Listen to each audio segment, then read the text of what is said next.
So, hi there, everybody. This is going to be a conversation between Gila Archer and myself, movers and writers. And you'd be surprised, we have a lot more in common than you realize. And Gila is in this wonderful, look at that big smile, because her book is published, and there it is, in my background and in her background. And I think my first question really is, as a Pilates teacher, doing something very physical, what made you think of writing a book? Yeah, it's a good question, because you think that everything I do is to do with the physical, but it's not, because and this is something I learned, is that Pilates and moving is only a very small piece of the puzzle, in terms of you wanting to be, if you want to be successful, achieve things, move well, be healthy. Doing Pilates is just a small part, because as busy women, which is my audience, they're the people I help, we are very good at making excuses about, I haven't got time, I'm too busy, I've got everyone else to look after first. And we don't ever actually get round to really doing much exercise, if you like. And the Pilates is, so, we never actually get to do it. And exercise, moving your body, only benefits you if you actually do it, she says, bouncing up and down on her Pilates board. You only, we all live in a very sedentary society these days. We're sat around a lot of the time, and we need to do it. No one else can move your body for you. You're the only person that can move your body. And as busy women, like I say, we're very good at looking after everyone else, sorting everyone else out, being busy, doing everything, and not making the time for us to move. And so the Pilates, like I say, is one piece of the jigsaw. And this is something I've discovered. My approach that I use when I work with busy women and help them is what I call my best approach, best empowered self triangle, because there are three key elements that you need as a busy woman in order to move your body and be active and healthy and get all those benefits.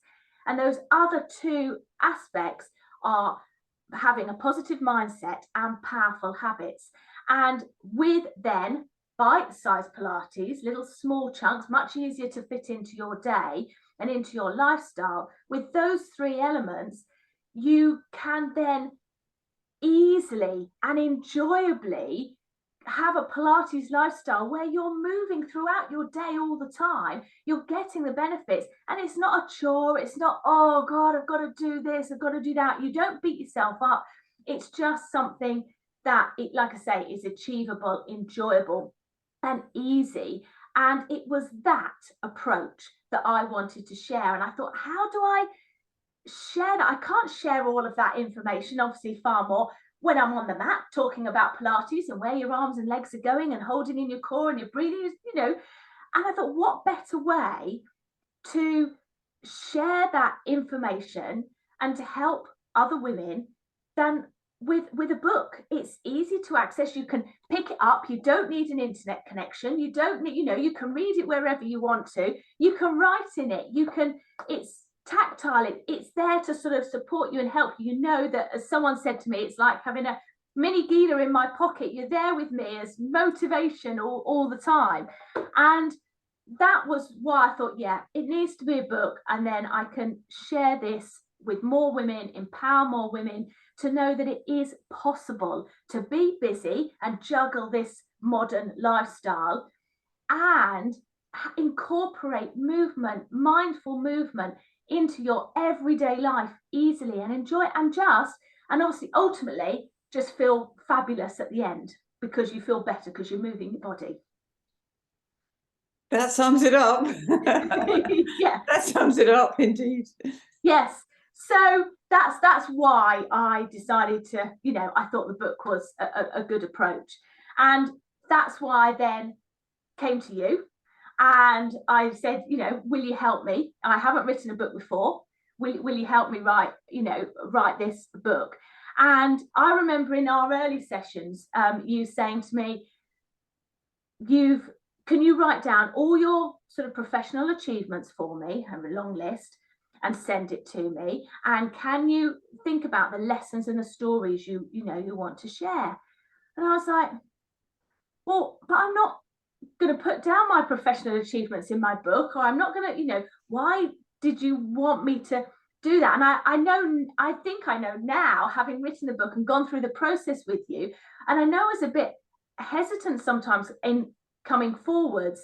But is that something you do with all your clients, or was it just specifically with me when we work together? Well, stories are important. Stories are what engage the reader. And, I knew that you had done so many things. You didn't have your trophies behind you, but to reach the stage where you had in life with the training that you'd done, even as a Pilates teacher, I knew there was more to it. So when you sent me the list, I thought, what? Aerial skills, national competition? Wait a minute, what? There must be some amazing stories here. Because if you're writing a manual about Pilates, you might as well go to Joseph. I mean, he's the man, isn't he? Absolutely. So what makes your book different? Okay, you've got that mindset angle, but who are you? Who are you as the writer? And that's really important to bring that out. So when I saw that list, Gila, I thought, this woman has got to talk about all these fantastic skills, and I want to know more, and I want to see some pictures as well, and diagrams, and how, because by telling your story of how you got into it, people resonate with that, they identify with it, and they think, my God, well, I've done something similar, or I wish I'd done that, maybe I could still do that. So it brings up lots of interesting questions, and once you got over that, boy, the stories just flowed, as people will see when they read it. Yeah, absolutely. I became more confident, didn't I? I was, yes. There's that vulnerability, isn't there, in writing and sharing those stories, but it is good, and it's a good process, and you become more confident in that process of doing that. And I'm glad that you did do that with me. It worked. Definitely. Yes, well, it had to come out. And then, of course, because it was all part of this visibility campaign, Gila visibility campaign, which is a really important part of writing a book, and many authors don't even see that. So I know that when I said to you, are you going to do a book launch? You were like, what, me? So I know you did one, and unfortunately I couldn't be there, and I saw wonderful photographs, and I know it was a great success. But tell us all, how did you organize it? What made you do it, and who came? And share those details. I'm sure everybody wants to know. Yeah, well, yes, like you said, when you said, right, and you need to think about a book launch, I was like, what? What do you mean a book launch? What do I need to do? How do I do that? And so on. But you're absolutely right. It gets you, it enables you to talk about your book and to share it with people, and to have that sort of platform to share it with people. So then I did a local event, and I had actually a lady who's a Pilates client of mine, who is actually also an event organizer. So she helped me, and it was definitely better having someone else on board. She helped me. We found a lovely venue. We just did an afternoon because of the audience I was looking at, busy women, it's sort of, they'll always be busy with the children or with job or whatever. So we did a Sunday afternoon, and it was lovely. We had free drinks and nibbles, but we didn't go with champagne or anything like that, because it's all about promoting, health and well-being. So we had some strawberry and banana smoothies, and we had fruit and vegetable platters, which were lovely. Nice. And I invited people I'd worked with, my members, my clients, friends and family. My children came. Before the event, I spoke on local radio as well, which again helped to promote and increase that visibility. And we had, I did a variety of things. I made it quite interactive, because the nature of what I was talking about, I thought there's no way everyone's going to sit down in a chair for 2 hours. Quiet. So we got up, and I got them answering questions and got them moving around, and we had question and answer prize draw. I chatted a little bit, and of course I had a promotion on the book for the event and sold lots of books. People not just buying one, but buying ones for friends and family and everything. Very as well. good. So it's a really, really good way to, you know, get the book out there and to share it with people. It was fantastic, and I'm so glad I did it. I'm so glad you gave me that spark to get me started, because I know I've seen pictures of you doing your book launches for your red book. I think is it Rule It? And I'd love to know what you did for that and how you did that and all the details, if you can describe that for us. Well, you know, it is part of it is the celebration for yourself, first of all, of the completion of the manuscript, the publication of the book. And it's a wonderful thing to celebrate when you do a book launch. And that's from the personal point of view, but from the business point of view, it's really important that you make it as a mark that this, now the book is out, it's ready. And there was, you know, once again, as you said, you meet the right people at the right time, like you met your event organizer. I had a fantastic team as well, and we put on the event in London. And I had somebody, a friend of mine, said, well, I've just started my cake business. I could do these little cupcakes for you and put, you know, a thingy of the book cover in it. I didn't eat any of them. They were so sweet, but they looked fabulous, you know. So there was my, and I had lots of music, and I got people up dancing, and I had a panel. I had somebody to host it. I had a panel of speakers, and we had Q&As, and it was lively. And the best part was the signing of the books. Yes, yes. I'm sure you did that too. Yes, I did. So yes. it's the celebration, it's the recognition that you've finished it, that it's out there, letting people know, doing the videos, the posts, the photographs, all these things. It's part of the publicity for the book. And nowadays you have to market your own book. And so it's just, you know, it's like, why not? You've got to do it. It's like, and I know you were hesitant, but then you got the hang of it very quick. So now that it's out there and ready for people to buy, and the link will go there for people to get it on Amazon and any other places that you have distributed it. So I'm just kind of thinking, what are the best benefits for you? What have been the top benefits for you being a published author? I think there's sort of two main benefits. The first main benefit really is just, now that it's been published for a month or so, is starting and people are reading it, is seeing the impact that the book has had, that I hoped it would have, and that actually it is real and it is helping women and women who have, you know, just I drop me a line, or I see them or whatever, and they're just, I just read this bit, or I've just read that. Oh, that was really good. That really got me thinking. I hadn't thought of that before. Oh, you know, and lots of little things. I mean, there was a post this morning. Someone had just put down a picture of my book and said, starting my morning reading this book, you know, this fabulous book, got a signed copy from Gila. I'm hoping, she's put, this is the book that will make me not dread exercise, but it's about moving your body, you know, and changing that your perspective about it, and knowing that that can help her with that.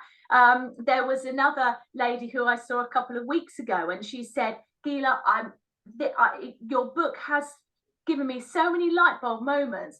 She said, you know, my husband and my son, they come in from work and they go and do their training, they go to the gym. She said, and I always get dinner ready for when they finish. She said, but no, she said, I was going to do some my Pilates. Nice. She said, so I came in and I've done my Pilates. She said, and my son came in, he's like, Mum, what are you doing? You're in the wrong room. You should be in the kitchen. Like, oh no, because she had chosen, like, well, yeah, you can cook your dinner. Like you say, you can delegate cooking dinner. Anyone can cook dinner, but no one else can do your exercise for you. And it was little things like that. And she said, she said, that's it. I'm prioritizing my health and fitness. And so seeing that impact that it has on other women is just so rewarding. Tremendous, yeah. And the other main one was really in myself.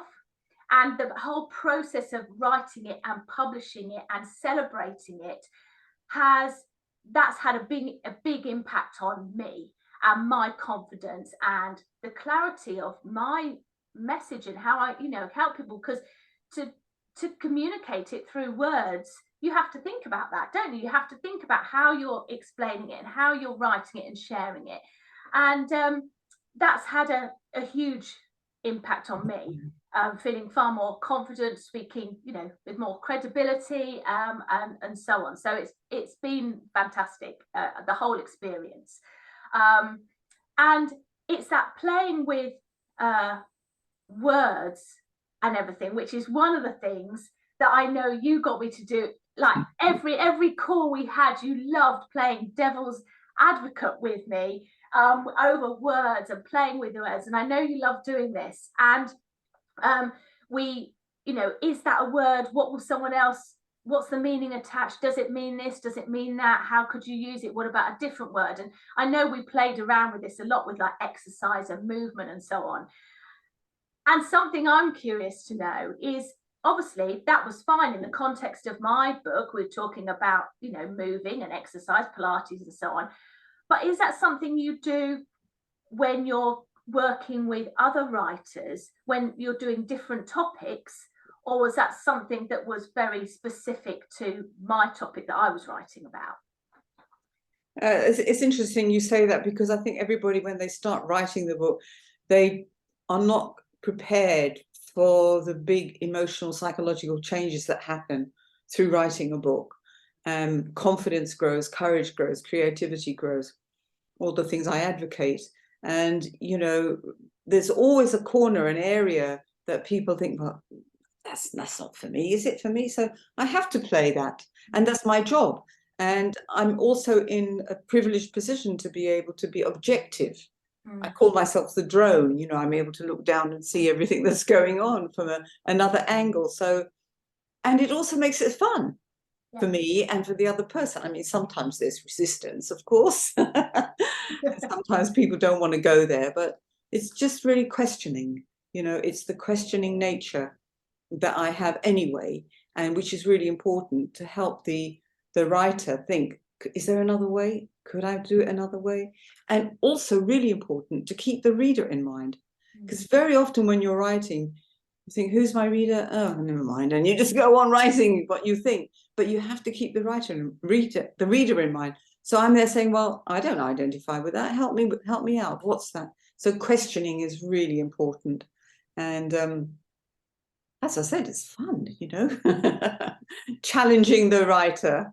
Absolutely. And being on the receiving end of that was such a useful process to go through. And although there are times where you challenge me and I'll be like, I don't know. And you do have that, you come with your own mindset, don't you? Your own way of looking at it. And it's, well, not everyone else will see it that way. So how can you get it across? And that's where the stories come in, and so the whole process of working with someone and working with yourself really did bring out the best in the book and in my writing. Absolutely. And that shows. And I think that's, and thank you for recognizing that. Thank you. And that's really what it is all about, is writing the best that you can and letting people hear your message, read your message, and take it into action. But of course I had the kind of ulterior motive, because I was in need of Pilates encouragement too, having been, I've done Pilates a lot in my life, and I had this period of time. So every time I got off the call, I thought, I've got to do some now. So, it worked really well for me. You kind of played devil's advocate with me as well. Yes. I was feeling guilty. Oh my God, now I've got to stand up and do something.